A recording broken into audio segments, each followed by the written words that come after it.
Hello everyone, my name is Badal Yadav and I am going to teach you physics for this CUT crash course. I hope आप लोग के board exam अच्छे गए होंगे और आप लोग तैयार होंगे हमारे संग एक न्यू एंड अमेजिंग जर्नी पे जाने की। तो चलिए शुरुआत करते हैं इस न्यू एंड अमेजिंग जर्नी की। इससे पहले मैं आपको ये बताना चाहूँगा कि ये एग्जाम हमसे डिमांड क्या करता है। हमारे पास अप्रॉक्स 1 मिनट होता है क्वेश्चन करने के लिए। तो क्वेश्चन ज़्यादा हार्ड नहीं होंगे बट ट्रिकी होंगे। तो आपको बस कॉन्सेप्ट को क्लियर करना है और जितने ज़्यादा क्वेश्चन सॉल्व कर सकते हैं उनको सॉल्व करना है। तो इस लेक्चर में इलेक्ट्रोस्टैटिक्स के जितने भी कॉन्सेप्ट्स हैं वो हम लोग सारे कवर कर लेंगे। एंड अगली जो नेक्स्ट वीडियो आएगी फिजिक्स की उसमें हम लोग जितने भी इलेक्ट्रोस्टैटिक्स के इंपॉर्टेंट क्वेश्चंस हैं उसको कवर कर लेंगे। चलिए स्टार्ट करते हैं। एज नेम से इलेक्ट्रोस्टैटिक्स। इलेक्ट्रोस्टैटिक्स दो शब्दों से मिलकर बना है, electro plus statics. Electro means something related two electron charge and statics means कोई भी चीज स्थिर जब हो जाती है, मतलब रेस्ट पे जब होती है तो उसको स्टैटिक्स कहते हैं। तो जब चार्ज रेस्ट पे होता है तब वो क्या क्या करता है, इलेक्ट्रोस्टैटिक्स में हम लोग ये पढ़ेंगे। It deals with the study of forces, fields, potentials from static charge, रुका हुआ चार्ज। जब चार्ज रेस्ट पे होता है तो हमारे एनसीईआरटी में दो चैप्टर्स पे एक यूनिट के अंदर आते हैं इलेक्ट्रोस्टैटिक्स। जब चार्ज मोशन में आता है इसे कहते हैं डायनेमिक इलेक्ट्रोडायनेमिक्स। उसके अंदर current, electricity, magnetic field of current, EMI, alternating current पढ़ेंगे। जब चार्ज मोशन में आके एक्सेलरेट करने लगता है तो उसके अंदर हम लोग ईएम वेव पढ़ेंगे। तो आज हम लोग इलेक्ट्रोस्टैटिक्स कवर करने वाले हैं। तो चलिए शुरुआत करते हैं। What is charge? Charge is basically a intrinsic property of matter. It is a physical property of matter that causes it to experience a force when placed in an electromagnetic field. Basically ये fundamental property है matter की, जैसे कि mass है। It can be positive or negative. Its unit is coulomb. It is a scalar quantity. And smallest independently unit is plus minus E. Electron से छोटे भी charges होते हैं पर वो इंडिपेंडेंट नहीं होते हैं। जो स्मॉलेस्ट इंडिपेंडेंट चार्ज एग्जिस्ट करता है वो प्लस माइनस ई ही होता है। इसकी वैल्यू होती है 1.6 इंटू 10⁻⁻19 कूलम, जैसे कि आप लोगों को पता होगा। Now we can see some properties of charges. As you can see charge is quantized. Quantized means something that is available in fixed amount. कोई भी चीज जो एक फिक्स्ड अमाउंट में अवेलेबल हो। जैसे कि आप मार्केट जाते हैं, आपको कुछ खरीदना है। लेट सपोज कि आपको कार्स का शौक है, आपको कार्स खरीदनी है तो आप एक कार खरीदेंगे, दो खरीदेंगे, तीन खरीदेंगे। आप 1.5 नहीं खरीद सकते, 1.7 नहीं खरीद सकते। तो एक स्मॉलेस्ट और फिक्स्ड अमाउंट है 1, इसके मल्टीपल में आप खरीद सकते हैं। वैसे ही चार्ज क्वांटाइज्ड है। जैसे कि आप किसी को चार्ज देना है तो इसकी स्मॉलेस्ट यूनिट है 1 इलेक्ट्रॉन, तो आपको 1 इलेक्ट्रॉन दे सकते हैं, 2 इलेक्ट्रॉन दे सकते हैं, 3 इलेक्ट्रॉन दे सकते हैं। आप 1.5 नहीं दे सकते, 1.7 नहीं दे सकते। वही कह रहा है कि charge is quantized. Second property है only electron is responsible for charging and discharge. सिर्फ इलेक्ट्रॉन ही रिस्पॉन्सिबल होता है किसी बॉडी को चार्ज या डिस्चार्ज करने के लिए। कहीं देखते होंगे किसी बॉडी पे प्लस चार्ज है, इसका मीन्स कि वहां से इलेक्ट्रॉन कहीं और चला गया है, इसीलिए उस बॉडी पे प्लस चार्ज आ गया है। खाली चार्ज ही रिस्पॉन्सिबल हो सकता है किसी बॉडी को चार्ज करने के लिए या डिस्चार्ज करने के लिए। Charge is conserved. इसका मीन नहीं है कि चार्ज किसी भी आइसोलेटेड बॉडी में जो भी चार्ज है वो उतना ही रहेगा जितना पहले था। तो मान लीजिए किसी बॉडी में आपने 3 बॉडीज रखी हैं जिसमें अलग अलग चार्जेस हैं। मान लीजिए किसी में 2+2 है, किसी में -3 है, किसी में +4 है। तो आप उस बॉडी को शेक करें, कुछ भी करें, चार्ज जब ट्रांसफर होगा तो वो उसी अमाउंट में ट्रांसफर होगा जितना पहले चार्ज था। जो टोटल चार्ज जितना पहले था उतना ही टोटल चार्ज बाद में रहेगा। इसी को कहते हैं charge is conserved. Charge is additive in nature. आप चार्जेस को सिंपली ऐड कर सकते हैं। तो 2 coulomb + 3 coulomb = 5 coulomb. Next is types of materials. We have 3 types of materials. Conductor, जिसमें large number of free electrons होते हैं जो रिस्पॉन्सिबल होते हैं कंडक्ट कराने के लिए किसी। Now we have types of materials. We have three types of materials: conductors, semiconductors, insulators. In conductors, there are large number of free electrons, which is responsible for current. In semiconductor, there are some free electrons are present, और जैसे जैसे हम लोग temperature increase करते जाते हैं वैसे वैसे सेमीकंडक्टर की कंडक्टिविटी इंक्रीज होती जाती है। एंड इंसुलेटर जिसमें भी एक भी फ्री इलेक्ट्रॉन्स नहीं होता है तभी इंसुलेटर में करंट भी फ्लो नहीं हो सकता। Now there are three ways of charging by conduction, induction and friction. Conduction में हम लोग क्या करते हैं, कंडक्शन में हम लोग डायरेक्ट कांटेक्ट से चार्ज फ्लो कराते हैं। लेट सपोज किसी भी बॉडी पे माइनस चार्ज है, कोई बॉडी न्यूट्रल है, तो डायरेक्ट कांटेक्ट कराएंगे, जिस पे चार्ज है उससे फ्लो हो जाएगा दूसरी बॉडी में। अगर बॉडी की शेप, साइज और मटेरियल सेम है तो इक्वल अमाउंट में चार्ज दूसरी बॉडी पर ट्रांसफर हो जाएगा, वरना तो कैसा मटेरियल है, शेप, साइज सब पे डिपेंड करेगा कि कितना चार्ज बॉडी से न्यूट्रल बॉडी पे फ्लो होगा। Second method is induction. इसमें चार्ज हम लोग ट्रांसफर कराते हैं विदाउट बीइंग इन कांटेक्ट। जैसे कि मान लीजिए एक बॉडी पे चार्ज है और एक बॉडी न्यूट्रल है, तो उन लोग को बिना कांटेक्ट में लाए हुए न्यूट्रल बॉडी को हम लोग पोलराइज करा सकते हैं। जैसे कि एक तरफ उसका नेगेटिव चार्ज इकट्ठा हो जाएगा, एक तरफ positive charge, and then positive charge को हम लोग अर्थिंग करके ग्राउंड में भेज देंगे एंड जो सेकेंड बॉडी होगी उस पर अब नेगेटिव चार्ज आ जाएगा। ऐसे हम लोग इंडक्शन में कर सकते हैं। फ्रिक्शन में तो हम लोग जैसे कि रब करते हैं तो काइनेटिक एनर्जी देते हैं, तो इलेक्ट्रॉन को थर्मल एनर्जी मिलती है, वो आयनाइज होके किसी और बॉडी पे चला जाएगा। वही मैटर करेगा कि मटेरियल आपका कौन सा है, किस पे जाएगा, किससे जाएगा। तो फ्रिक्शन में हम लोग रब करते हैं, जिसे काइनेटिक एनर्जी देते हैं, जो उसकी इलेक्ट्रॉन को आयनाइजेशन एनर्जी मिलती है एंड देन अपना आउटर मोस्ट शेल छोड़ के चला जाता है। There are three ways of charge. Now, Coulomb's law. What is Coulomb's law? Coulomb measured the force between 2 point charges and found that it varied inversely as the square of distance between the charges and was directly proportional to the product of the magnitude of the two charges and acted along the line joining the two charges. तो कुलाम ने क्या देखा? कुलाम ने देखा कि दो charges के बीच में जो फोर्स लग रहा है वो डायरेक्टली प्रोपोर्शनल है दोनों चार्जेस के मैग्नीट्यूड के प्रोडक्ट के, एंड इनवर्सली प्रोपोर्शनल है उनके बीच के डिस्टेंस के स्क्वायर के। तो उन्होंने फॉर्मूला दिया F equals to K Q1 Q2 by R square, where K is proportionality constant. So the value of K is 1 by 4 pi epsilon naught, where epsilon naught is permittivity of space, or you can say vacuum, or its value is 9 into 10 the power 9 Newton meter square upon Coulomb square. Basically K depends on medium. जैसे जैसे आपका medium change होगा वैसे वैसे value of K भी change होगी। जो epsilon not है वो परमिटिविटी ऑफ स्पेस के हैं या वैक्यूम के हैं, तो उसकी वैल्यू होती है 8.85 into 10 the power minus 12 Coulomb square upon Newton meter square. Okay.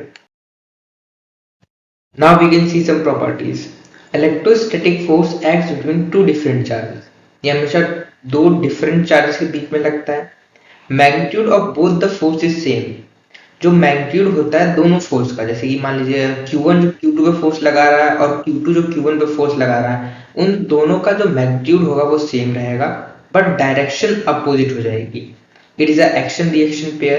ये एक action reaction pair होते हैं, जैसे कि मान लीजिए न्यूटन के थर्ड लॉ में क्या कहा गया है, whenever two bodies interact they exert equal and opposite force on each other. तो जो नेचर है फोर्स का वो सेम रहेगा। ऐसा नहीं हो सकता कि Q1 Q2 पे इलेक्ट्रोस्टैटिक फोर्स लगा रहा है पर Q2 Q1 पे ग्रेविटेशन फोर्स लगा रहा है, नहीं, दोनों का जो नेचर है वो सेम रहेगा और दोनों forces always act along the line joining between the two charges and it is a centre force. यही सेंटर फोर्स यही होता है कि आपका एक्शन रिएक्शन पेयर हो और हमेशा उसी लाइन में एक्ट करे जो दोनों चार्जेस को जोड़ती है। It is a conservative force, मतलब ये आपका पाथ इंडिपेंडेंट होता है, ये आपका पाथ पे डिपेंड नहीं करता है। Force of interaction between two charges is independent of presence और एब्सेंस ऑफ अदर चार्जेस। अगर दो से ज्यादा कहीं पे चार्ज है, मान लीजिए 3-4 चार्जेस हैं, तो दो चार्जेस के बीच में जो फोर्स लग रहा है वो अनअफेक्टेड रहेगा अगर कोई तीसरा चार्ज वहां पे प्रेजेंट है तो भी। Net electrostatic force is dependent on medium. जैसे कि मैंने बताया था फोर्स का फॉर्मूला क्या आया था, K Q one Q two by are square. K is 1/4 pi epsilon nought, where epsilon is dependent on medium. जैसे आपका मीडियम चेंज होता जाएगा वैसे ही आपका एप्सिलॉन चेंज होता जाएगा, वैसे आपके के की वैल्यू चेंज होती जाएगी, वैसे ही आपकी फोर्स की वैल्यू चेंज होती जाएगी। So it is dependent on medium. Now vector forms of Coulomb law. Vector में क्या होता है, वेक्टर में एक मैग्नीट्यूड होता है, एक डायरेक्शन होती है। मैग्नीट्यूड हम लोग फोर्स का पहले निकाल चुके हैं, दैट इज के Q one Q two by are square. अगर इसको हम इसकी डायरेक्शन से मल्टीप्लाई कर दें तो हमें फोर्स का वेक्टर फॉर्म मिल जाएगा। तो वेक्टर फॉर्म अगर मैं लिखना है तो उसका मैग्नीट्यूड चाहिए, डायरेक्शन चाहिए, दैट इज के Q one Q two by are square its magnitude and R cap its direction.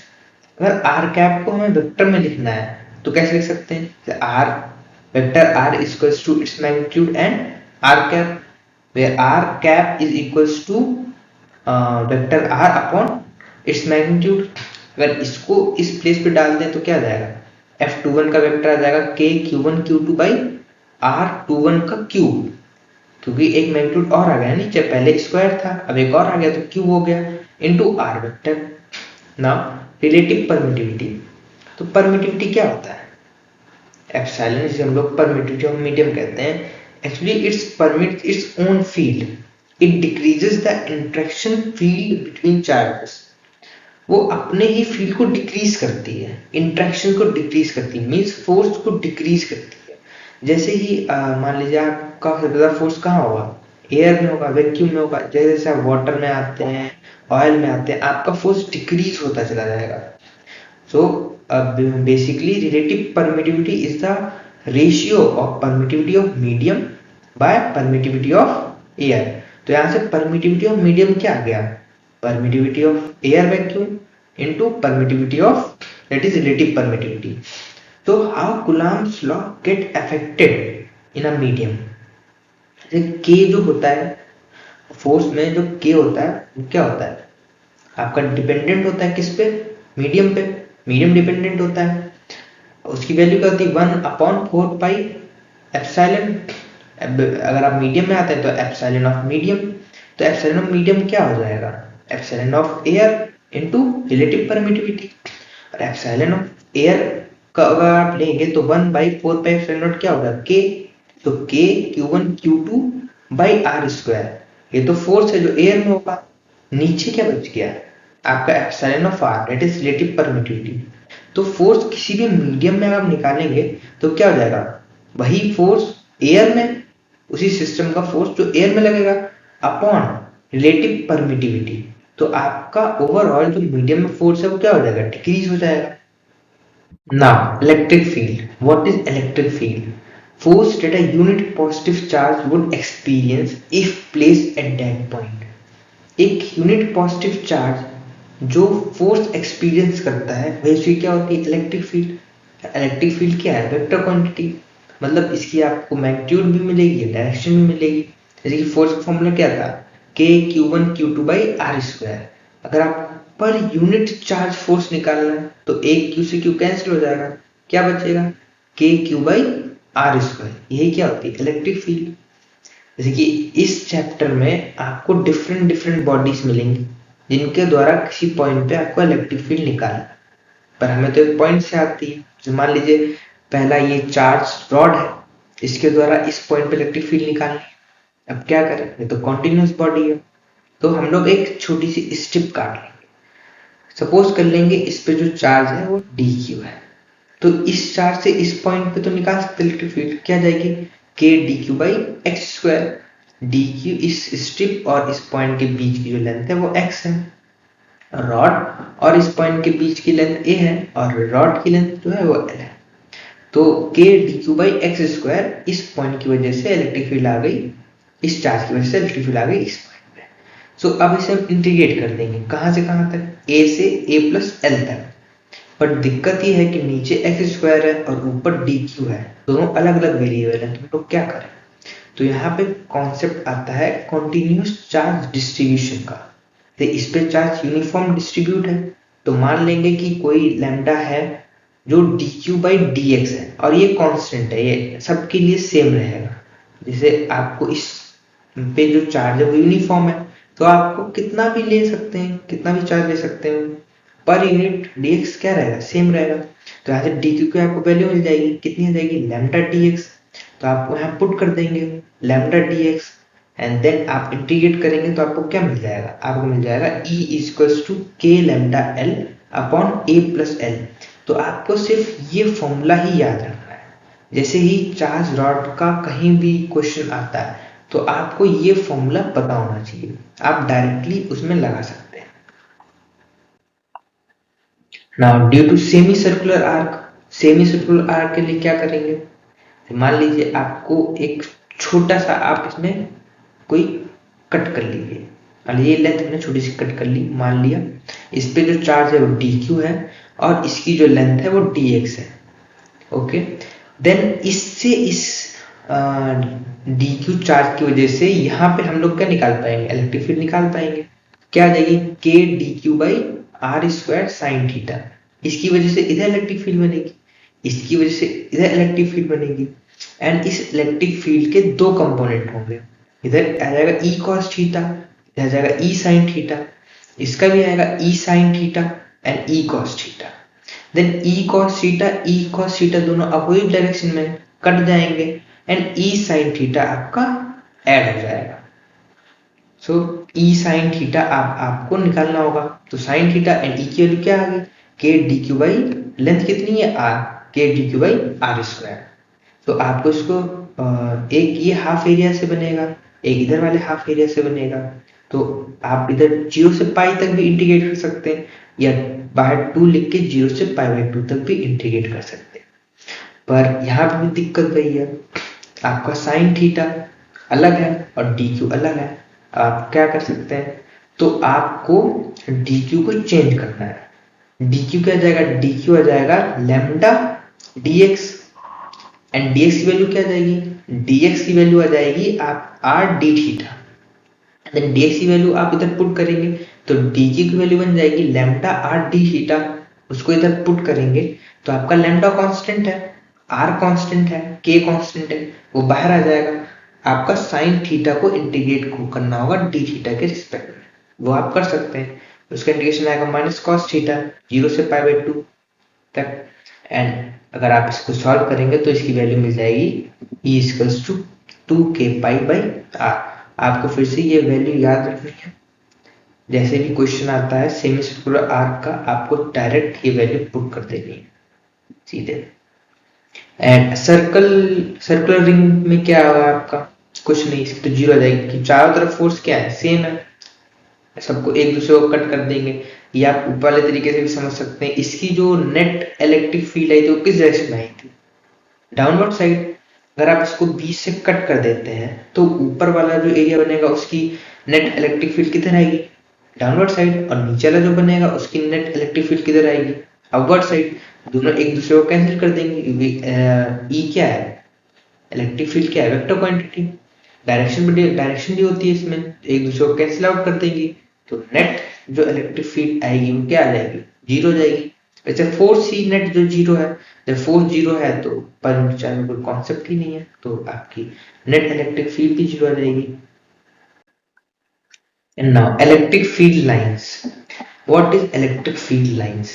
An electric field lines is an imaginary line or curve drawn from a point of an electric field such that tangent to it at any point gives the direction of electric field at that point. ये actually imaginary lines हैं और आप इन imaginary lines पे किसी भी point पे tangent draw करते हैं तो आपको वो नेट इलेक्ट्रिक फील्ड की डायरेक्शन बताता है। एक पॉजिटिव चार्ज के लिए हमेशा इलेक्ट्रिक फील्ड लाइंस बाहर जाती दिखेंगी और एक नेगेटिव चार्ज के लिए हमेशा अंदर आएंगी। Now some properties. It originates from positive or infinity and terminates on negative or infinity. हमेशा पॉजिटिव से ओरिजिनेट होंगी और टर्मिनेट नेगेटिव पे होंगी। जैसे कि आप देख सकते हैं कि पॉजिटिव से निकल रही है रेडली आउटवर्ड्स एंड नेगेटिव पे आ रही हैं, रेडियली इनवर्ड्स, तो हमेशा ओरिजिनेट कहाँ होगी, पॉजिटिव से, और टर्मिनेट कहाँ पे होंगी, नेगेटिव पे। Electric field lines represent the net electric field. जो इलेक्ट्रिक फील्ड लाइंस है वो क्या रिप्रेजेंट करती है, नेट इलेक्ट्रिक फील्ड। जैसे कि देखा था कि टेंजेंट आप बनाते हैं तो किसकी डायरेक्शन देती है, नेट इलेक्ट्रिक फील्ड की। वही लिखा है, tangent at any point on electric field line gives the direction of electric field और force, that is why it is called as electric force of line. Electric field line की direction तो देती है, ये फोर्स की भी direction देती है। ये फोर्स और इलेक्ट्रिक फील्ड की डायरेक्शन क्या होती है, सेम, तो इसको क्या कहते हैं, इलेक्ट्रिक फोर्स ऑफ लाइंस भी कहते हैं। Two electric field lines can not intersect each other. दो इलेक्ट्रिक फील्ड लाइंस एक दूसरे को इंटरसेक्ट नहीं कर सकती। क्यों, क्योंकि अगर एक दूसरे को इंटरसेक्ट कर जाएंगी तो at the point of intersection वहां पे इलेक्ट्रिक फील्ड की दो डायरेक्शन हो जाएगी, ऐसा नहीं हो सकता, इसलिए दो इलेक्ट्रिक फील्ड लाइंस कभी भी इंटरसेक्ट नहीं कर सकती। Electric field lines is directly proportional to electric field intensity. जितनी डेंस आपकी इलेक्ट्रिक फील्ड लाइंस होंगी उतनी ही इलेक्ट्रिक फील्ड इंटेंसिटी ज्यादा स्ट्रांग होगी। इसलिए चार्ज के पास में इलेक्ट्रिक फील्ड इंटेंसिटी हाईयर होती है, और जैसे जैसे आप बाहर जाते हैं इलेक्ट्रिक फील्ड आपकी कमजोर होती जाती है। Electric field lines can not exist in close loops. ये क्लोज लूप में एग्जिस्ट नहीं करती है। ये ओरिजिनेट कहां से होती है, पॉजिटिव से, एंड टर्मिनेट कहां पे होती है, नेगेटिव पे। ये क्लोज लूप में एग्जिस्ट नहीं करती। Number of lines originating and terminating is directly proportional to magnitude of charge। जितनी भी नंबर ऑफ लाइन ओरिजिनेट हो रही है, टर्मिनेट हो रही है, वो किसके डायरेक्टली प्रोपोर्शनल है, मैग्नीट्यूड ऑफ चार्ज। चार लाइन अगर ओरिजिनेट हो रही है इसका मतलब ये नहीं है उस पर 4 कूलम का चार्ज है ना।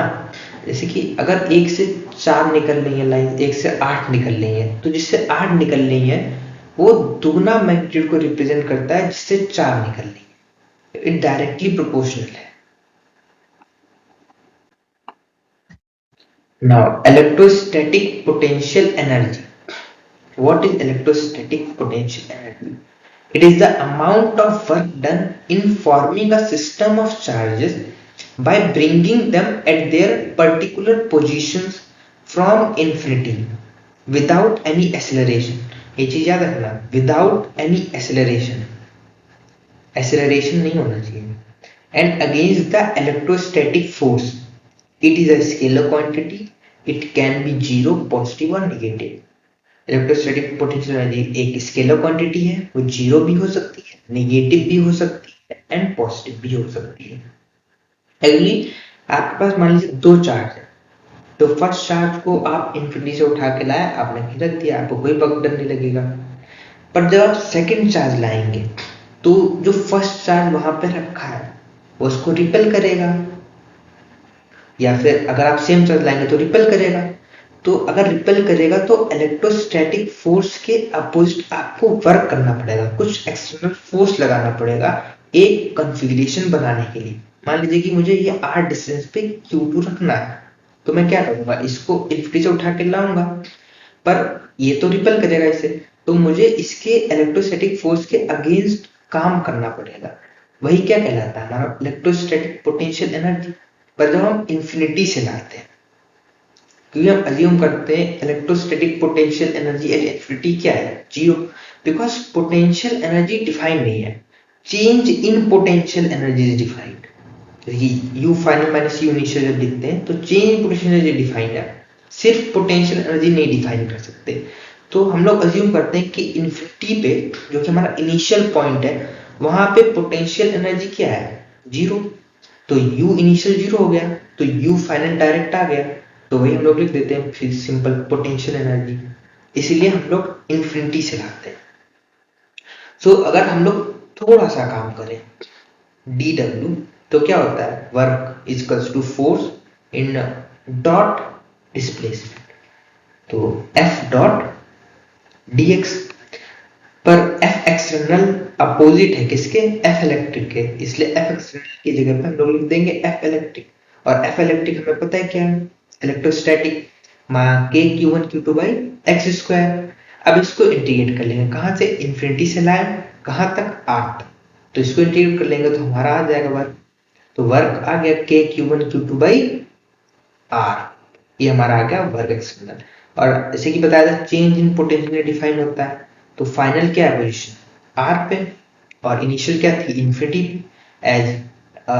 As we can assume that u infinity is 0, so ur is equals to k Q1 Q2 by r। ये हमारा इलेक्ट्रोस्टैटिक पोटेंशियल एनर्जी का फॉर्मूला है।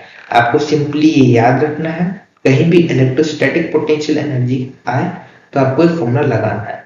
आपको प्रूफ ज्यादा आएंगे नहीं, सिंपली क्वेश्चंस आएंगे एंड आपको डायरेक्ट फॉर्मूले पूछे जा सकते हैं, तो आपको डायरेक्ट फॉर्मूले याद रखने, एक बार खुद देख लेना, ज्यादा टफ नहीं है, बहुत आसान से प्रूफ्स हैं, सारे डेरिवेशन बहुत आसान है। Electrostatic potential energy of system of charges, इसे एक स्केलर क्वांटिटी है पहली बात तो इलेक्ट्रोस्टैटिक पोटेंशियल एनर्जी।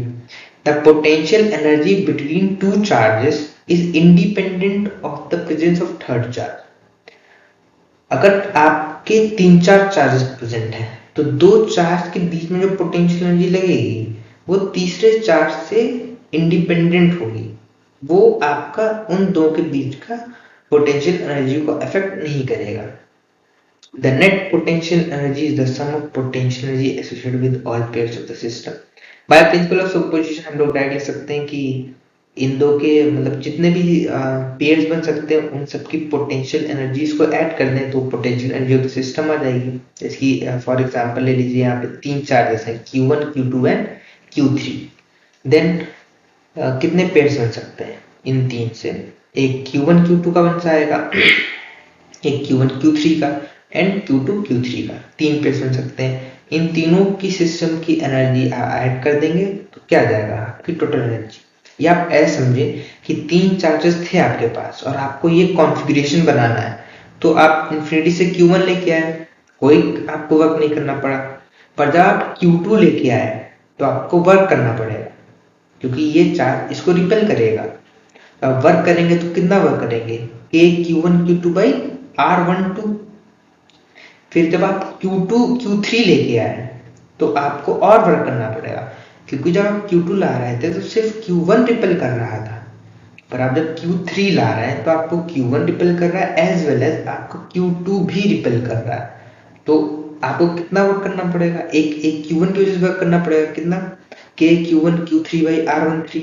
एक आपको एक Q2 की वजह से वर्क करना पड़ेगा कितना, k Q2 Q3 by R23।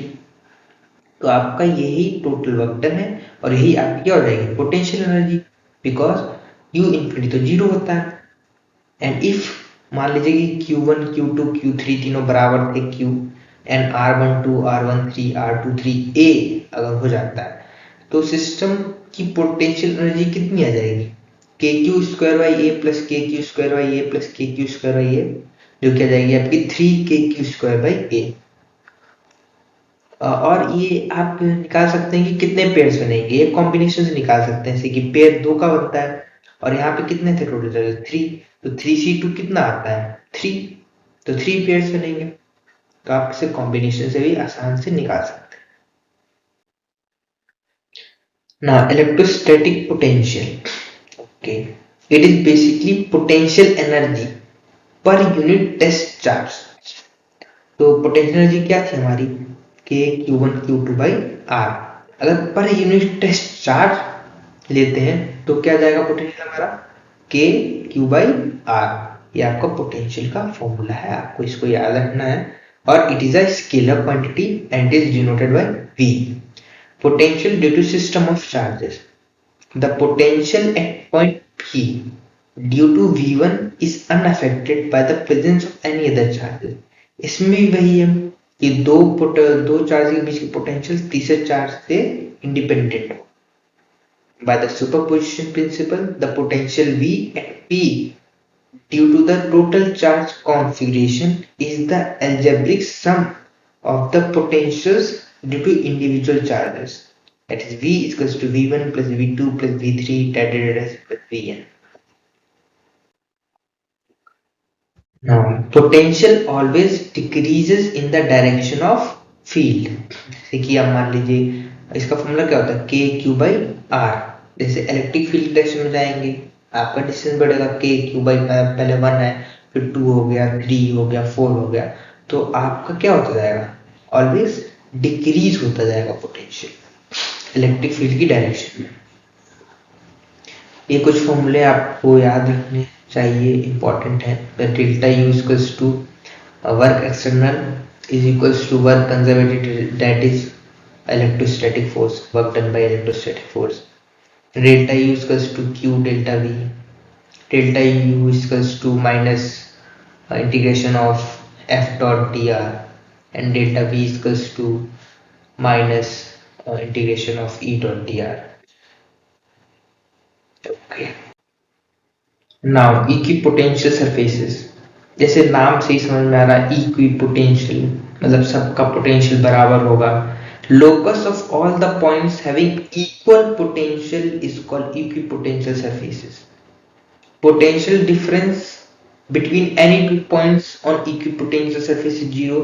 जब सबका पोटेंशियल बराबर है तो किसी पोटेंशियल डिफरेंस बिटवीन कोई भी दो पॉइंट चाहे उठा लो, उनके बीच का तो पोटेंशियल हमेशा जीरो रहेगा, potential difference. Electric field lines are always perpendicular to equipotential surfaces. जैसे कि हमने देखा था कि आपका potential is equals to minus integration of E dot D R. So अगर आपका यूनिफॉर्म है तो potential equals to E dot D R आ जाएगा and E dot delta R. तो आपका डेल्टा आर जीरो नहीं है, ई जीरो नहीं है, पर पोटेंशियल अगर जीरो है तो आपका ई डॉट, आप डॉट प्रोडक्ट खोलेंगे तो ई डेल्टा आर कॉस थीटा आएगा। एंड कॉस थीटा कब जीरो होता है, कॉस थीटा आपका जीरो होता है 90 पे, तो हमेशा इसका एंगल कितना बनेगा 90 डिग्री। तो इलेक्ट्रिक फील्ड हमेशा क्या रहेंगी, perpendicular to equipotential surfaces. Work done in moving a charge on same equipotential surface is zero. आपका वर्क डन कितना लगेगा, जीरो लगेगा, तो पोटेंशियल डिफरेंस कितना है, जीरो है। They do not intersect each other, वही एक दूसरे को इंटरसेक्ट नहीं कर सकती, वरना फिर से दो डायरेक्शन हो जाएगी, जो कि पॉसिबल नहीं है। For point charge equipotential surface is of sphere. कोई पॉइंट चार्ज है, अगर उसके अराउंड स्फीयर बना दो और उस पॉइंट चार्ज को सेंटर पे रख दो तो इक्विपोटेंशियल सरफेस हो जाएगा स्फीयर, बिकॉज सबका डिस्टेंस बराबर है। वैसे चार्ज रॉड के लिए इक्विपोटेंशियल सरफेस क्या हो जाएगी, सिलेंडर, बिकॉज उस रॉड को उसकी एक्सिस पे रख दो, फिर जितने भी कंसेंट्रिक सिलेंडर्स होंगे वो सारे इक्विपोटेंशियल सरफेस होंगे। वैसे ही पॉइंट चार्ज के लिए जितने भी कंसेंट्रिक स्फीयर्स होंगे वो सारे उसके इक्विपोटेंशियल सरफेस होंगे। Potential energy in an external field. तो potential energy of a single charge in an external field क्या होता है, by definition V at a point is the work done in bringing a unit positive charge from infinity to the point P. Thus work done in bringing a charge Q from infinity to the point P in the external field is QB। से हम लोग ने कहा था जो हमारा work done होता है वो क्या होता है, जो पोटेंशियल होता है वो क्या होता है, work electrostatic potential energy per unit charge. तो वहां से इलेक्ट्रोस्टैटिक पोटेंशियल एनर्जी कितनी आ जाएगी, Q इंटू वी, वहां वर्क डन है, Q इंटू वी वही क्या होती है, पोटेंशियल एनर्जी होती है। तो work done equals to potential energy is equals to Q into we.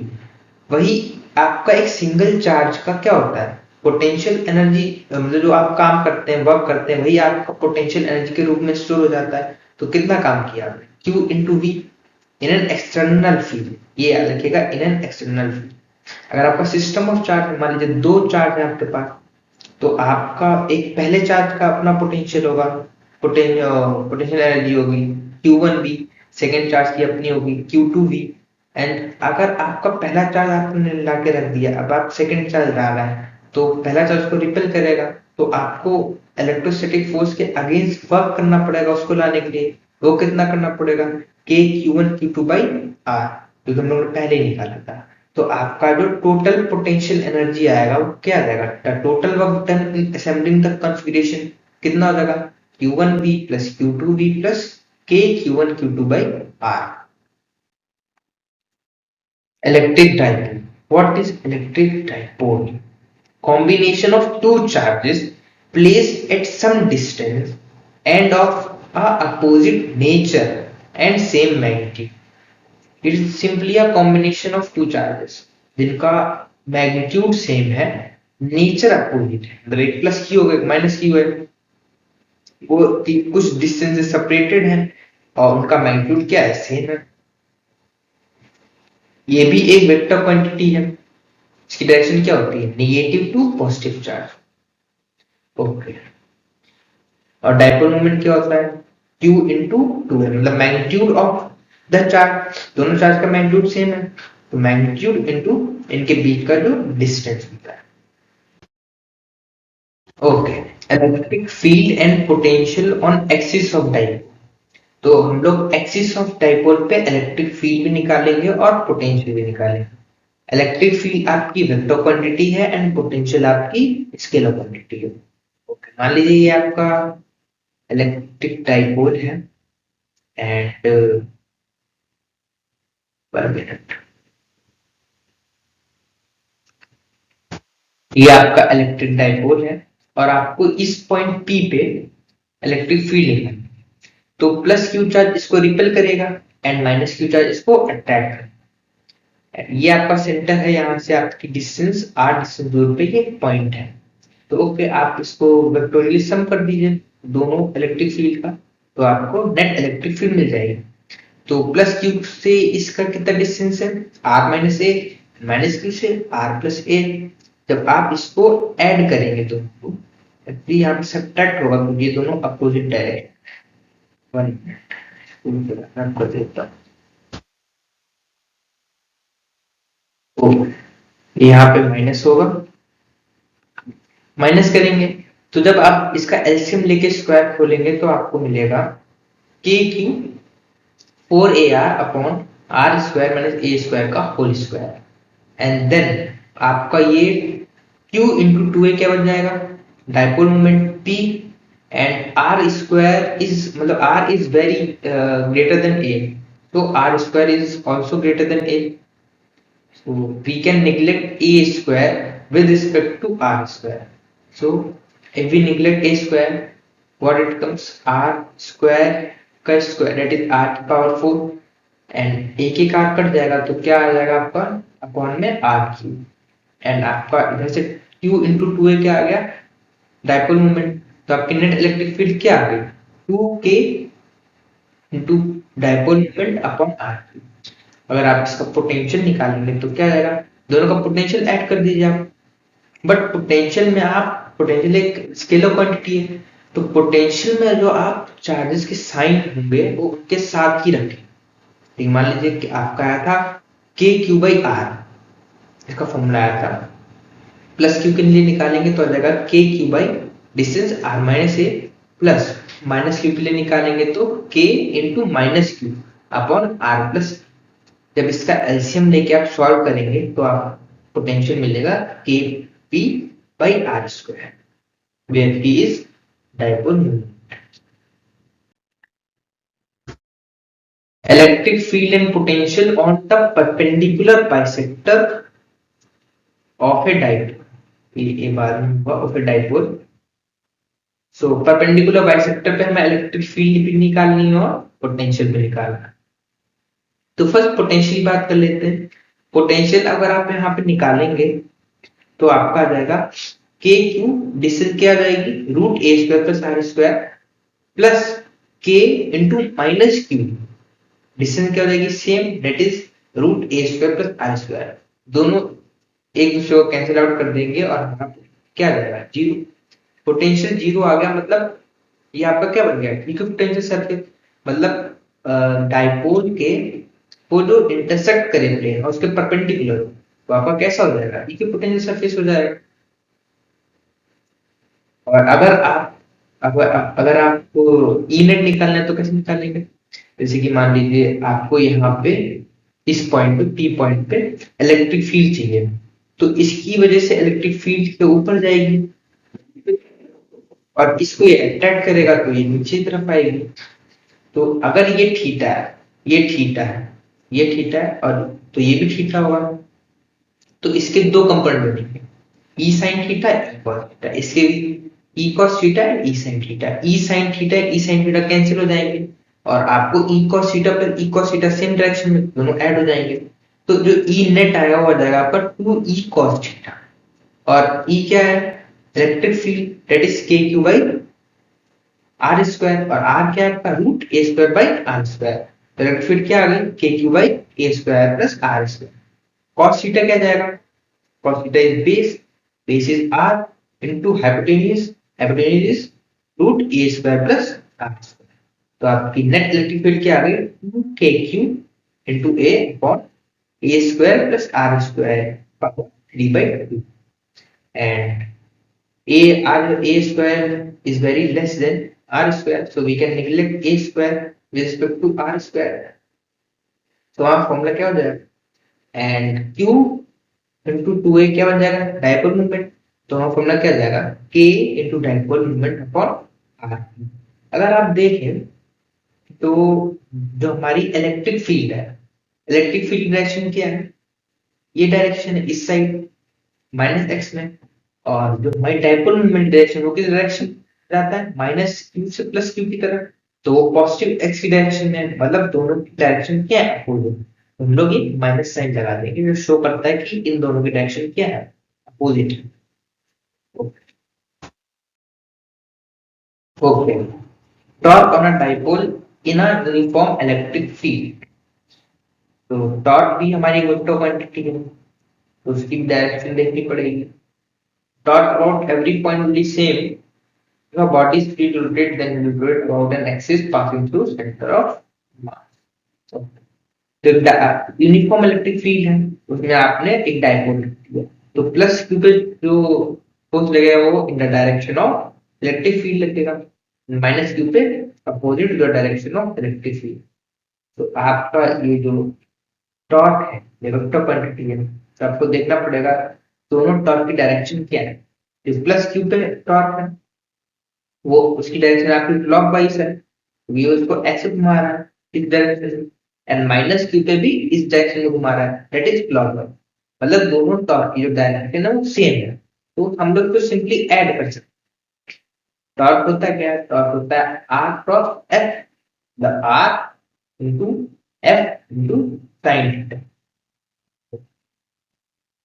तो ये क्या जाएगा, इसकी जो परपेंडिकुलर डिस्टेंस वो कितनी है, ये मान लीजिए थीटा है, तो इसकी परपेंडिकुलर डिस्टेंस कितनी आ जाएगी, साइन ए साइन थीटा, और फोर्स कितना लग रहा है, क्यू ई, तो Q E into A sine theta, और दूसरे टॉर्क पे भी क्या है, तो दोनों का मैग्नीट्यूड चार्ज का सेम है, तो इस पे क्या आ जाएगा, Q E into A sine theta, इसको ऐड करेंगे तो क्या जाएगा, 2 QE into A sine theta, and Q into A क्या बन जाएगा आपका डायपोल मोमेंट पी, तो आपका आ गया P into E into sine theta, तो साइन थीटा यहाँ पे, तो आप इसको फिर से वेक्टर में कन्वर्ट कर सकते हैं, वेक्टर प्रोडक्ट में से आ जाएगा पी क्रॉस ई, और यहाँ पे याद रखिएगा पी क्रॉस ई आएगा, ई क्रॉस पी नहीं आएगा, क्योंकि जो टॉर्क की डायरेक्शन है वो क्लॉकवाइज है, तो आपकी पी की डायरेक्शन कितनी है, माइनस क्यू से प्लस क्यू, ये एंड ई की डायरेक्शन ये है, तो आपको ई से ई आना है तभी क्लॉकवाइज डायरेक्शन बनेगी, ई से पी जाएंगे तो एंटी क्लॉकवाइज डायरेक्शन रहेगी जो कि टॉर्क की डायरेक्शन नहीं, तो ये पी क्रॉस ई होगा।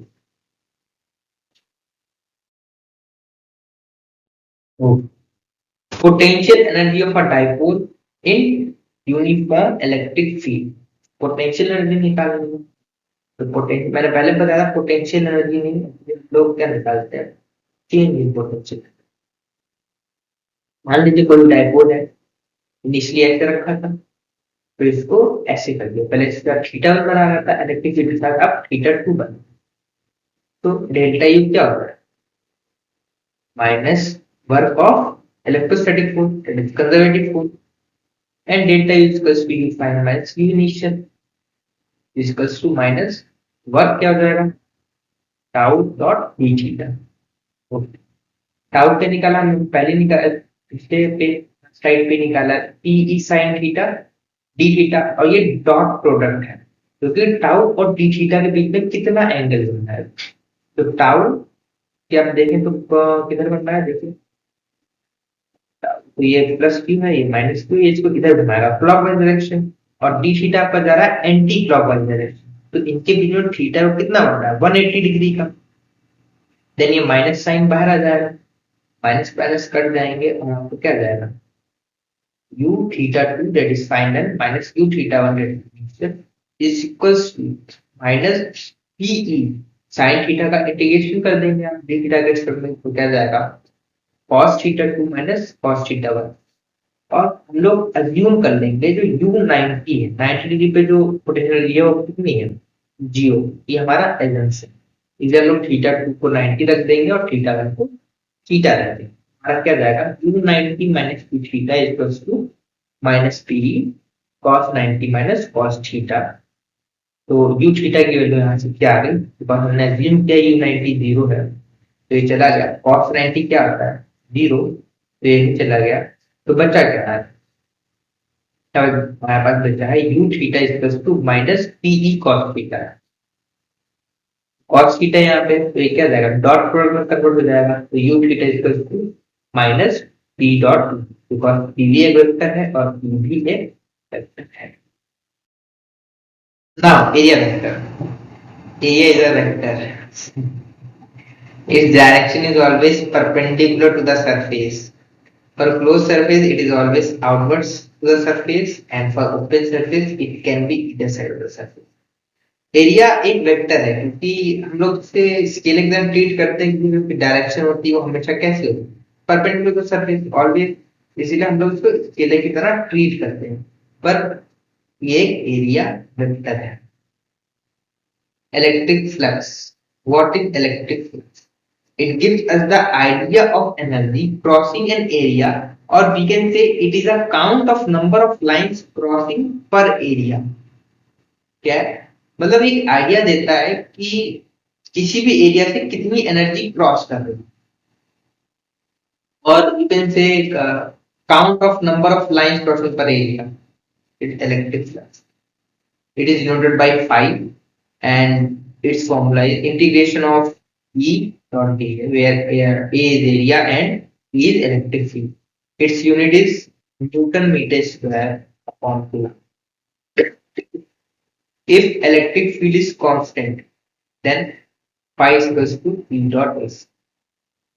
Gauss. The net electric flux through a closed surface is 1 by E naught times the net charge enclosed by the surface.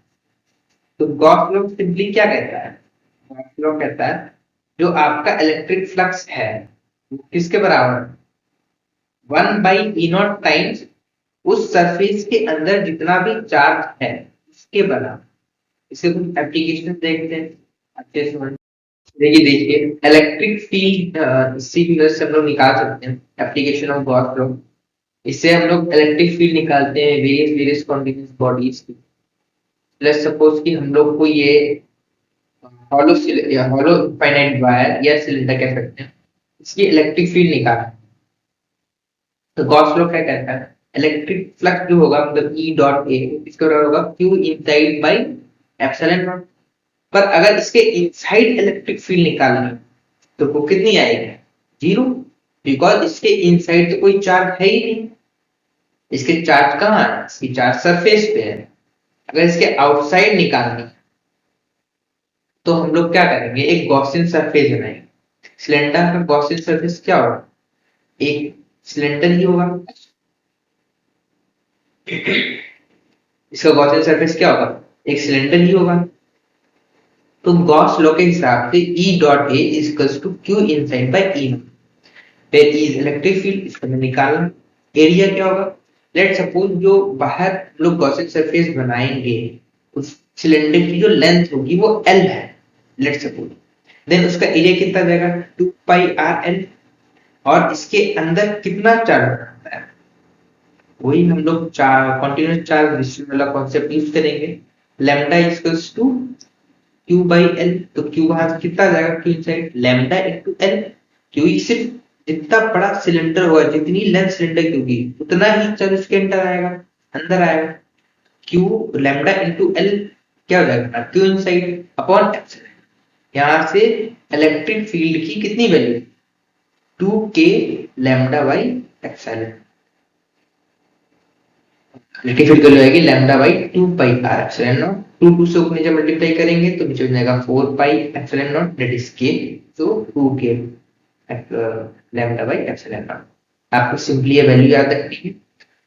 और मेरे ख्याल से गॉस लॉ सबसे आसान है शायद इलेक्ट्रिक फील्ड निकालने का। तो जब भी आपको कभी इलेक्ट्रिक फील्ड निकालनी है, आपको फॉर्मूला भूलना है, तो गॉस लॉ का इस्तेमाल कीजिए, बहुत आसानी से इलेक्ट्रिक फील्ड निकल आती है इससे।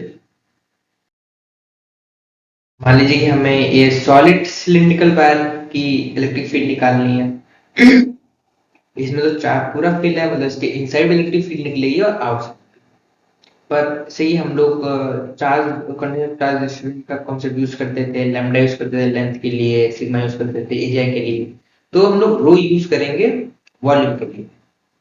तो rho equals to Q by volume. और आपका चार्ज कैसा होना चाहिए, इसके लिए यूनिफॉर्म डिस्ट्रीब्यूटेड होना चाहिए। तो गॉस लॉ के हिसाब से E dot A equals to Q inside by epsilon naught. ये तो हमें निकालना है। एरिया कितना हो जाएगा गॉसियन सरफेस का, that is 2 pi r l। इसका Q इनसाइड कितना हो जाएगा, rho pi r square l, इस छोटे वाले का वॉल्यूम अपॉन एप्सिलॉन नॉट। यहाँ से E की वैल्यू आपको आसानी से मिल जाएगी, that is rho r by 2 epsilon. अगर आउटसाइड आप गॉसियन सरफेस बनाते हैं, मैंने यहाँ नहीं बनाया, अगर आप आउटसाइड बनाते हैं गॉसियन सरफेस तो आपका क्या जाएगा, E डॉट A उसका कितना जाएगा 2 pi r l। But Q inside जो आप निकालेंगे, तो Q इनसाइड तो खाली इसी सिलेंडर में ना, अगर आप इसके बाहर कोई सिलेंडर बनाते हैं तो ये वाली जो जगह है वो तो खाली रह जाएगी, क्योंकि आपका जो चार्ज है वो तो सिर्फ इस सिलेंडर के अंदर है। तो वहां पे जो वॉल्यूम होगी वो आप यूज करेंगे पाई आर स्क्वायर, रेडियस इसका और इसकी उसकी लेंथ, जो आप गॉसियन सरफेस बनाएंगे उसकी जो लेंथ होगी और पर इसका रेडियस। क्योंकि जैसे कि मान लीजिए कि मैं ऐसे बनाता हूँ, ये एक सिलेंडर है जिसकी लेंथ L है, पर ये वाला जो एरिया है इसमें तो एरिया में आपको कुछ है ही नहीं, चार्ज खाली है। अगर इसकी लेंथ L है देन आप इसका रेडियस यूज करके और इसकी लेंथ यूज करके यहाँ से एक काट सकते हैं सिलेंडर, जिसके अंदर आपका चार्ज जाएगा। लेट्स सपोज दिस, इतना सिलेंडर आएगा, तो आप वो वॉल्यूम यूज करेंगे, that is pi are square l upon epsilon naught. तो यहाँ से आप अगर E की वैल्यू निकालेंगे तो आपको आ जाएगा rho R square upon 2 epsilon nought R. इसका आपको ग्राफ बनाने को भी आ सकता है। ग्राफ बनाने के बाद आप देख सकते हैं इन साइड में आपका ये जो E है वो डायरेक्टली प्रोपोर्शनल है R के। तो फर्स्टली ये ऐसे जाएगा आपका ग्राफ, यहाँ पे वैल्यू आपकी आर आर ना हो जाए। मान लीजिए यहाँ पे आपका कैपिटल R है, बट अगर आप देखें outside it is inversely proportional to R। तो यहाँ से आपका ग्राफ ऐसा ऐसा ऐसा कुछ आपका ग्राफ बनेगा। अगर आपका ग्राफ आता है क्वेश्चन में तो ये वाला ग्राफ करेक्ट होगा। And now we have to find electric field due to infinite charge sheet. Infinite charge sheet ये रही, जिस पे ये चार्ज है और आपको इसके इलेक्ट्रिक फील्ड निकालनी है। तो इसका क्वेश्चन सरफेस सिलेंडर है, पर इसमें जो सिलेंडर है उसके अंदर जो एरिया आ रहा है वो ये वाला एरिया आ रहा है, इस सिलेंडर का जो बेस है वो वाला एरिया आ रहा है। तो आप देखें एक तो इधर से आप एरिया वेक्टर बन जाएगा, एक इधर से बन जाएगा, पर ऊपर और नीचे वाले कैंसिल हो जाएंगे। तो आपका क्या जाएगा 2E dot A equals to Q inside by epsilon naught. 2E तो निकालना है, एरिया कितना जाएगा पाई आर स्क्वायर, ये वाला एरिया जो इसके गॉसियन सरफेस का है पाई आर स्क्वायर, ये वाला pi are square square plus Q inside.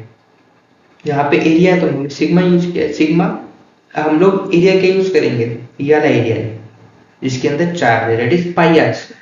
आप दोनों पाई आर स्क्वायर सेम है, दोनों कट हो जाएंगे अपॉन 2 एप्सिलॉन नॉट। तो हमारा क्या जाएगा अपॉन एप्सिलॉन नॉट। तो यहाँ पे 2 लिख दिया, ये एप्सिलॉन नॉट है। तो E क्या जाएगा हमारा electric field sigma by 2 epsilon.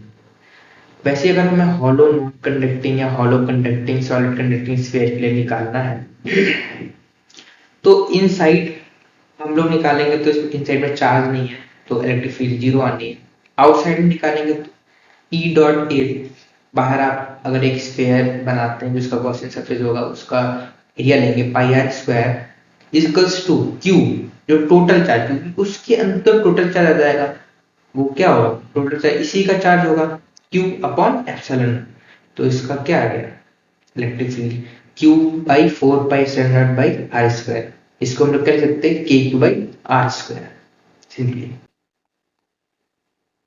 इसका अगर पोटेंशियल निकालना है तो पोटेंशियल क्या होता है delta V equals to minus integration of E dot D R.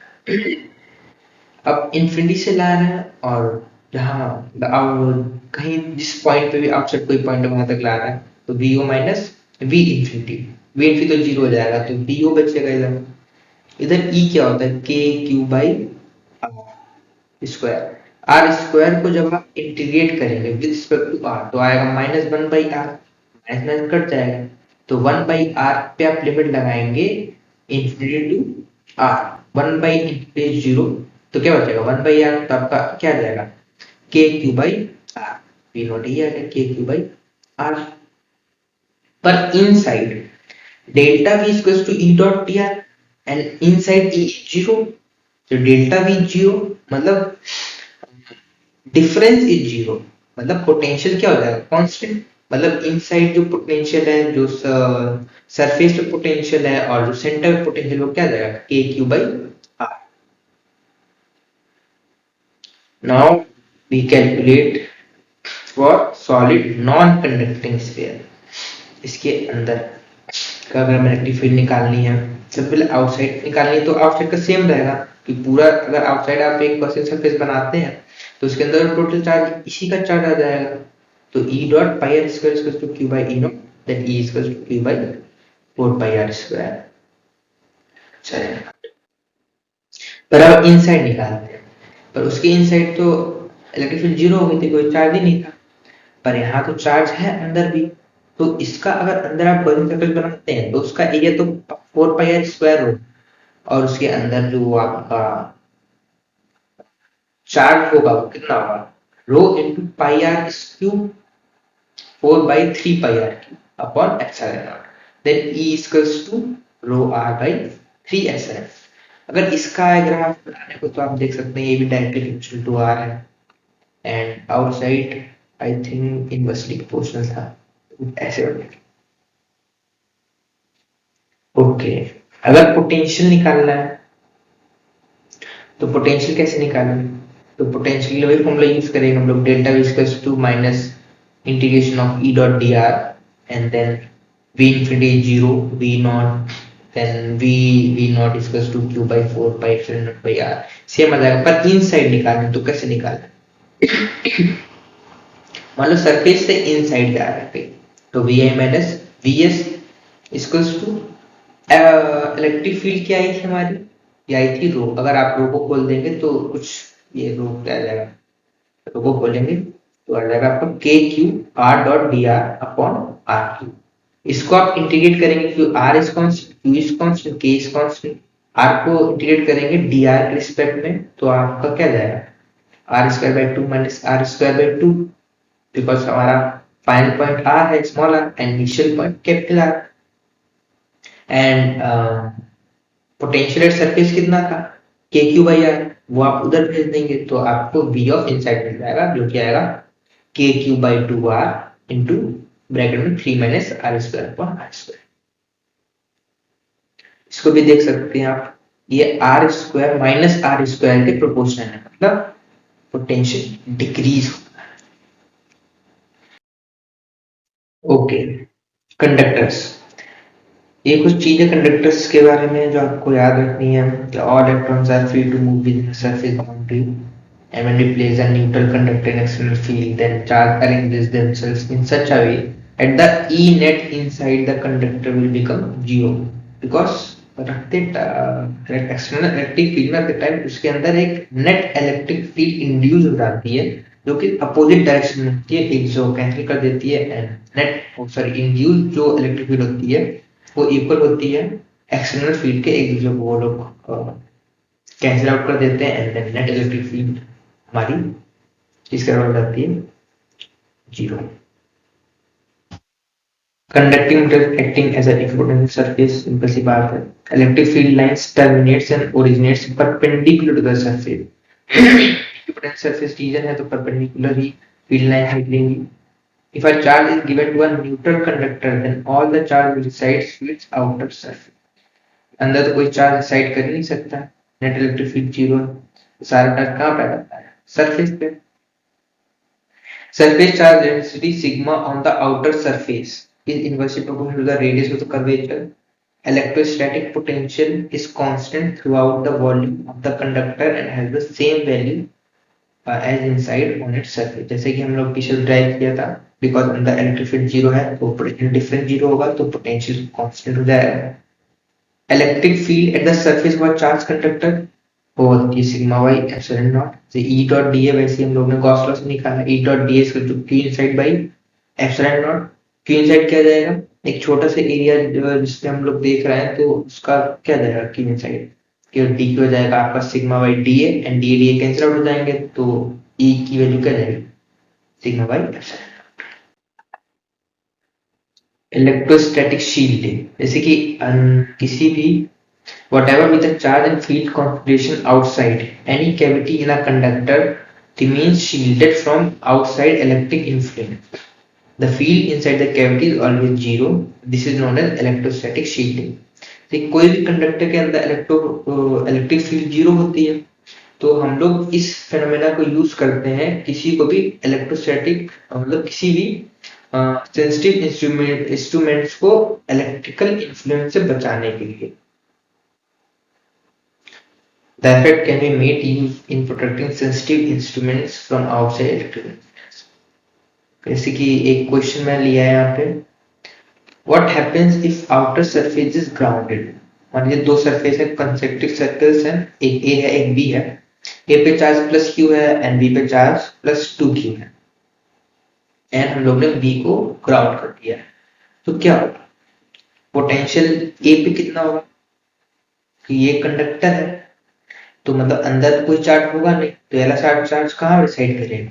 B पे। पर अगर इसको दिखाना है तो मान लीजिए कि यहाँ पे चार्ज माइनस क्यू आया, ये एक दूसरे कैंसिल आउट कर देंगे, और सरफेस पे charge plus.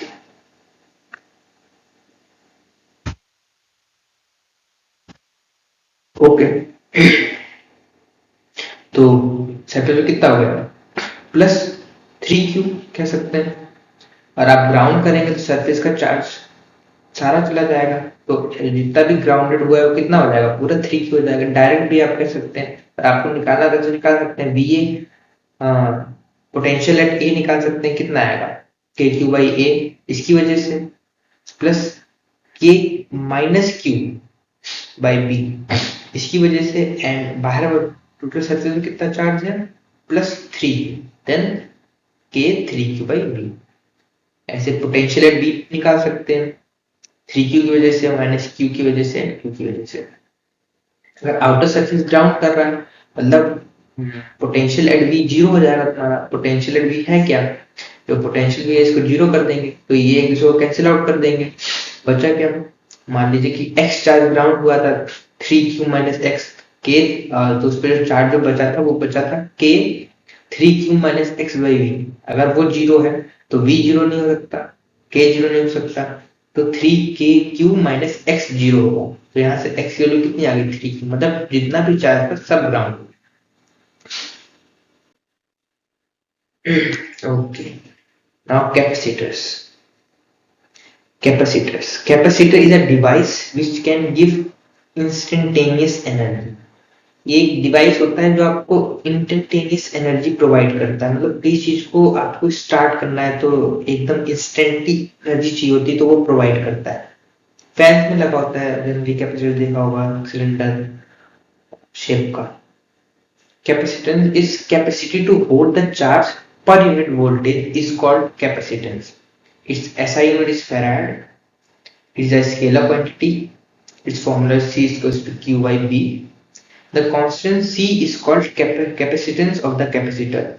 C is independent of Q or V. The capacitance C depends only on the geometrical configuration, that is shape, size, separation of the system of two conductors. Spherical capacitor अगर हमें spherical capacitor का capacitance निकालना है तो कैसे निकालेंगे?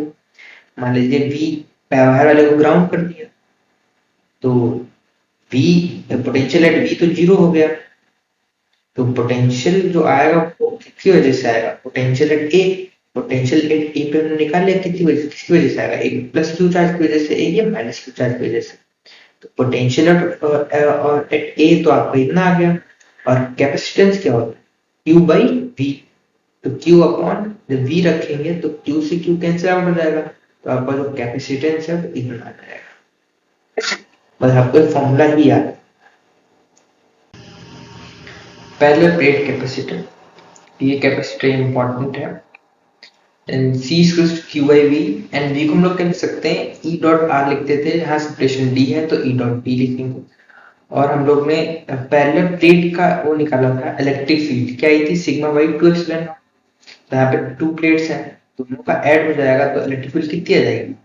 दोनों की डायरेक्शन सेम है क्योंकि, तो आ जाएगी sigma by 2 epsilon not plus sigma by 2 epsilon not electric field, net electric field जाएगी वो आएगी सिग्मा बाई एप्सिलॉन। पर आउटसाइड तो जीरो होगी क्योंकि अगर ये उसको रिपेल करेगा और ये उसको अट्रैक्ट करेगा, दोनों अपोजिट डायरेक्शन में है, तो दोनों की जो इलेक्ट्रिक फील्ड है वो इंडिपेंडेंट ऑफ आर है, तो सेम रहनी है, तो दोनों कैंसिल आउट हो जाएंगे। तो आउटसाइड तो इलेक्ट्रिक फील्ड कैपेसिटर के जीरो होगी। C इक्वल्स टू क्या जाएगा? Q बाई एप्सिलॉन, अगर हम लोग यहाँ पे इलेक्ट्रिक फील्ड की वैल्यू रखते हैं sigma by epsilon naught, and then हम लोग सिग्मा जो होता है वो होता है चार्ज पर यूनिट एरिया, तो हमारा C क्या आ गया? Q epsilon nought A by Q D। Q से Q कैंसिल आउट हो गया तो क्या आ गया? C equals to epsilon nought A by D। तो कैपेसिटेंस किस किस पे डिपेंड करता है? Area of plates, medium between plates and distance between them.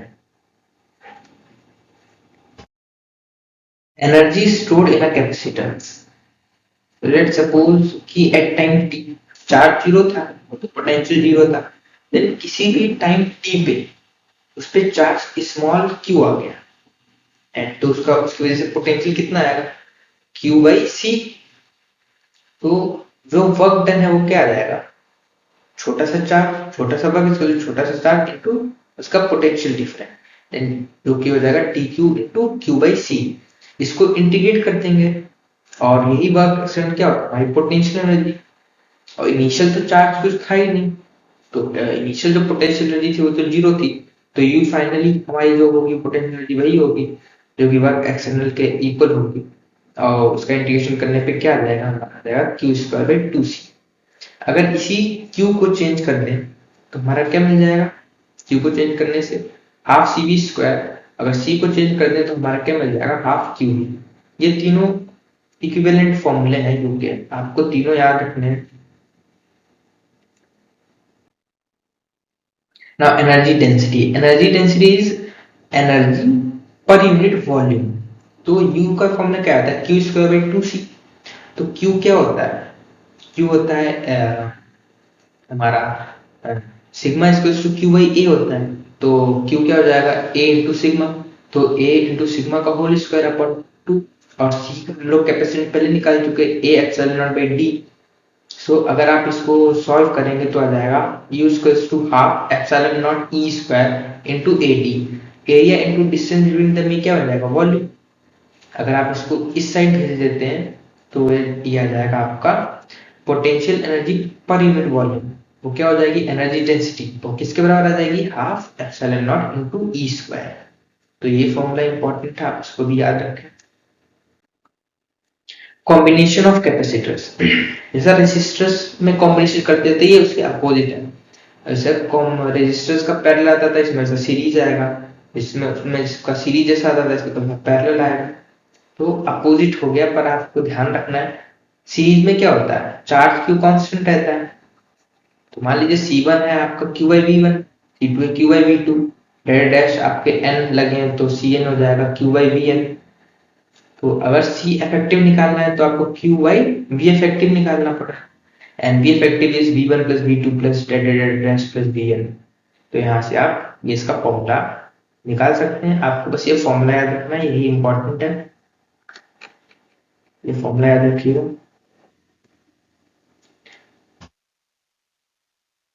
Sorry यहाँ पे पैरेलल होगा, सीरीज में लिखवा दीजिए parallel. In series combination voltage constant रहता है, तो आप यहाँ से ही फॉर्मूला डिराइव कर सकते हैं, बस आपको यार फॉर्मूला याद है। रेजिस्टर में सीरीज में ये वाला फॉर्मूला आता था, पर इसमें पैरेलल में आता है, और रेजिस्टर में ये वाला फॉर्मूला पैरेलल में आता है, तो यहाँ सीरीज में आता है, तो आप इसको याद रखिए। देन आरसी सर्किट, इसमें एक रेजिस्टर होगा, एक कैपेसिटर होगा। अगर इसको चार्ज कर रहा है, मान लीजिए करंट जा रहा है इधर, आप इसको चार्ज कर रहे हैं, तो किसी भी टाइम टी पे चार्ज कैपेसिटर में कितना होगा, Q, तो उस टाइम पे उसकी वोल्टेज कितनी हो जाएगी, Q बाई C। तो अगर आपको V नेट निकालना है, तो V नेट निकालना है तो V ऑफ आपको R निकालना पड़ेगा प्लस V ऑफ C, दोनों को ऐड कर दें तो V नेट मिल जाएगा। तो VR equals to V minus VC, और VC हमें पता है Q बाई C है, एंड देन VR कितना होता है, IR, वोल्टेज इन रेजिस्टेंस कितना होता है, IR। तो आप R से डिवाइड कर देंगे तो आपको करंट मिल जाएगा, एंड करंट आपको पता है क्या होता है, करंट होता है dq by dt। Then dq वाले टर्म एक तरफ कर लें, कांस्टेंट को एक साइड कर दें, एंड देन इसको अगर आप इंटीग्रेट करेंगे कहां से कहां तक, इनिशियल आपका चार्ज 0 था, फिर आपका किसी टाइम t पे q हो गया, इनिशियल टाइम 0 था, किसी आपने टाइम पे देख रहे हैं तो जिस पे चार्ज आपका q हो गया, उस टाइम पे टाइम आपका t था।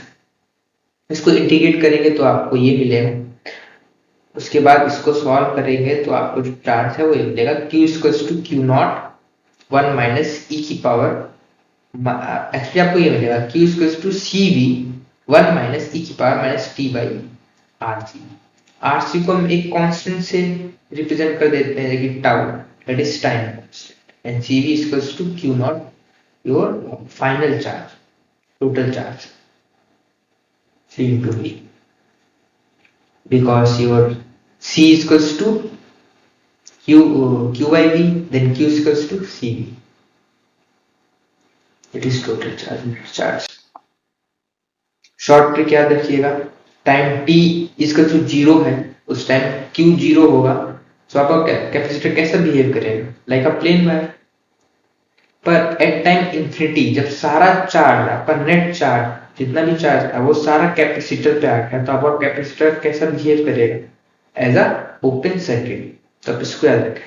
अगर आपको I निकालना है, करंट निकालना है, तो I इसका जो dq है dt, पीछे हम लोगों ने q की वैल्यू निकाली थी, उसी को बस डिफरेंशिएट कर देंगे तो आपका I की वैल्यू निकल आएगा। तो I की वैल्यू निकल के आएगी q नॉट e की power minus t by tau by RC, and q naught by RC equals to, मतलब q by c equals to v, and v by r equals to I naught, it is net current.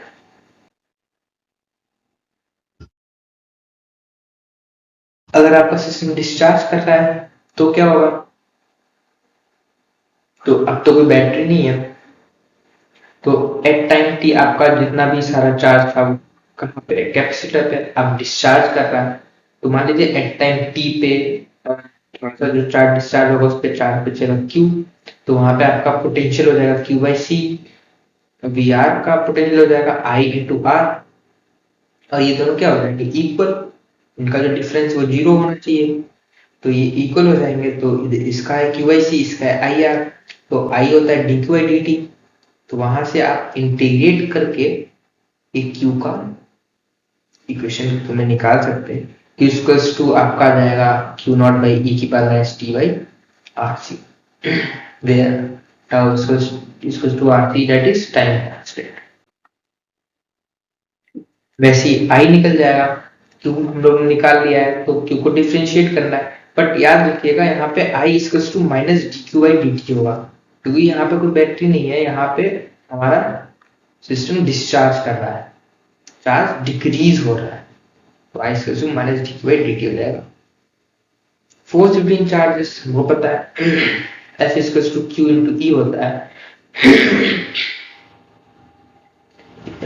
F equal to Q into E होता है, और Q क्या होता है sigma into ए, और epsilon क्या, sorry electric field क्या होता है sigma by 2 epsilon not. Then on one plate, इस पे निकालना है वन प्लेट पे, इसकी वजह से सिग्मा बाई 2 एप्सिलॉन नॉट होगा। देन ये बन जाएगा आपका sigma square a by 2 epsilon naught, and then force का फॉर्मूला आपका आ जाएगा, सिग्मा की वैल्यू खोलेंगे तो q square by 2a epsilon naught. अगर आप d से मल्टीप्लाई डिवाइड करते हैं तो आपका क्या बन जाएगा, c आ जाएगा, because a epsilon not by d is c, then force is q square by 2c into d। Okay okay, dielectrics. Dielectrics are non-conducting substance. In contrast to conductors, they have no charge carriers or negligible charge carriers. It is like a semiconductor-like substance. What happens if dielectric is inserted between parallel plate capacitor? जब मान लीजिए parallel plate capacitor है तो इसकी एक net external वो external electric field है। जब आप इसको इसके अंदर इंसर्ट करेंगे तो इस पॉजिटिव चार्ज नेगेटिव चार्ज, इस पॉजिटिव चार्ज की वजह से नेगेटिव चार्ज इधर अट्रैक्ट हो जाएंगे एंड पॉजिटिव इधर, तो एक अंदर ही इंड्यूस इलेक्ट्रिक फील्ड बना देगा जो कि एक्सटर्नल फील्ड के अपोजिट डायरेक्शन में। तो नेट इलेक्ट्रिक फील्ड क्या आएगी, E external minus E induce, and E external field कितनी है sigma by epsilon naught and E induced sigma by k epsilon naught, where k is always greater than equal to 1 for conductor k is 1, तो induced field भी कितनी हो जाएगी आपकी sigma by epsilon naught and E net 0 आ जाएगा।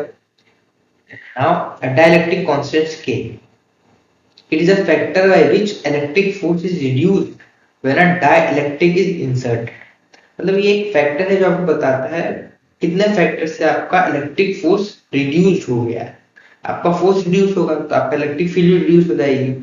Electric field is equals to sigma by k epsilon not, then c equals to q by e dot d and q, and then अगर हम लोग e की value put करेंगे तो क्या आ जाएगा q k epsilon naught by sigma d।